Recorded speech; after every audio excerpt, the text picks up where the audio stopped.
In this video, we're going to discuss what goes into the discussion section portion of your lab report. You've by now explored the theoretical background information involved in your laboratory experiment and have a thorough grasp of the chemical concepts being applied. That's all found in your introduction section. We've also performed the experiment, written down all of your data and observations in your lab book, and have hopefully done some calculations using that data. Now, we have to make meaning from these two different things, and we do that in the discussion section. The discussion section is where we bring that theoretical understanding together with the data and observations we made during lab. All of that to make some meaning from it.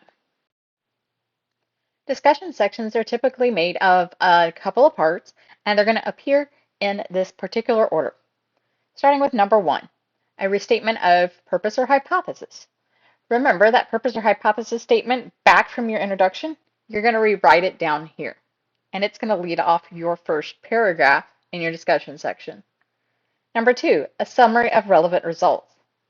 This is often where students feel some is good and more is even better, and that's not true. You need to have focus when restating your relevant results, and relevant is the key word here. That's not everything, it's some. It's the most important things from your data. Number 3, explains if results support or do not support the hypothesis or purpose. This is key and one sentence in length. It's a clearly written declarative statement of a yes or a no.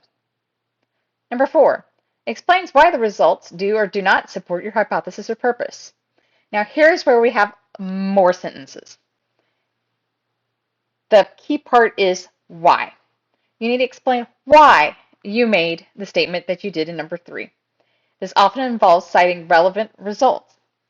Don't leave your reader to guess here. The more explicit you are, the more understanding you can show.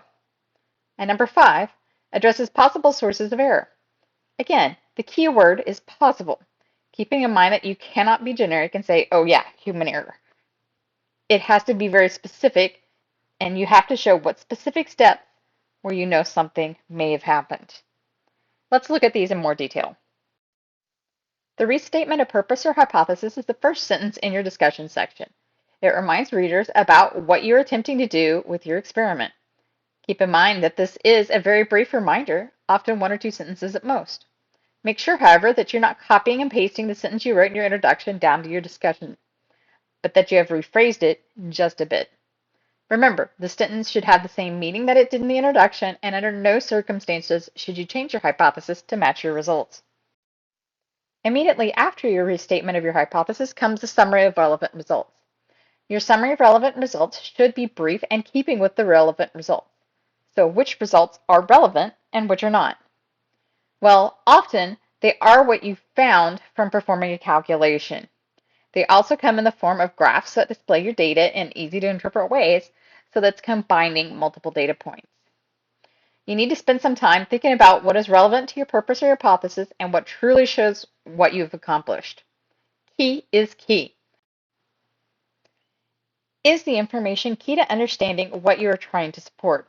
Does this piece of information help the reader understand what you supported, whether you supported or didn't support your hypothesis? While you are thinking about what part of your data is relevant, you also have to remember formatting. Units, averages with standard deviations, significant figures, all have to align when you report them in your discussion section. The next sentence is a declarative sentence. Remember back in English class when you learned grammar?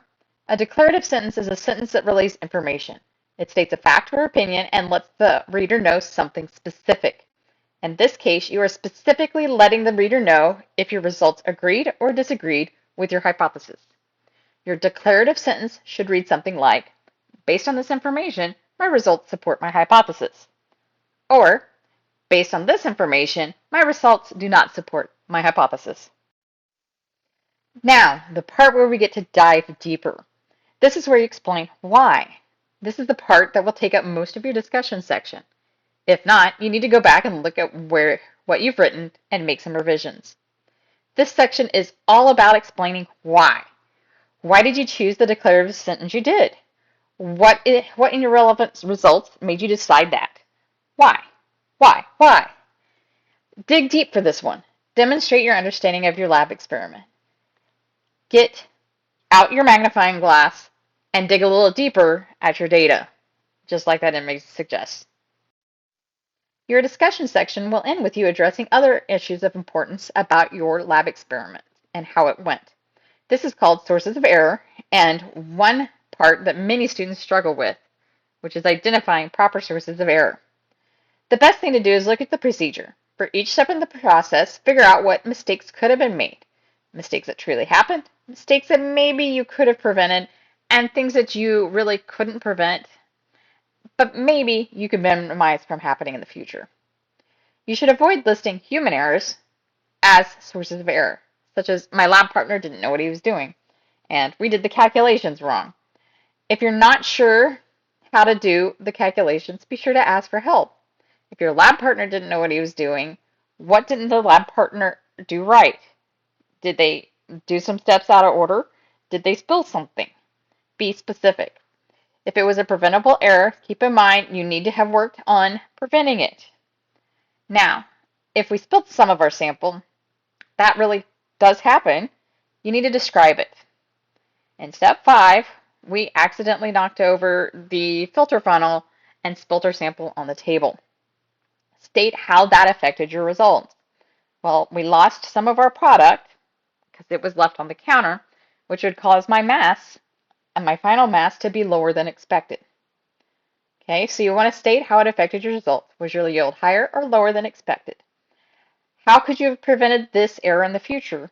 Well, I really should have been less of a klutz and watched where I was moving my arm.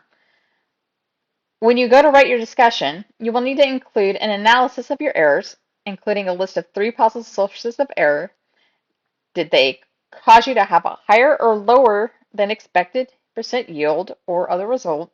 And how could you prevent them from happening in the future? Remember, if you have any questions, please ask them on the Course Piazza site, reach out to your TA or myself via email or office hours to ask.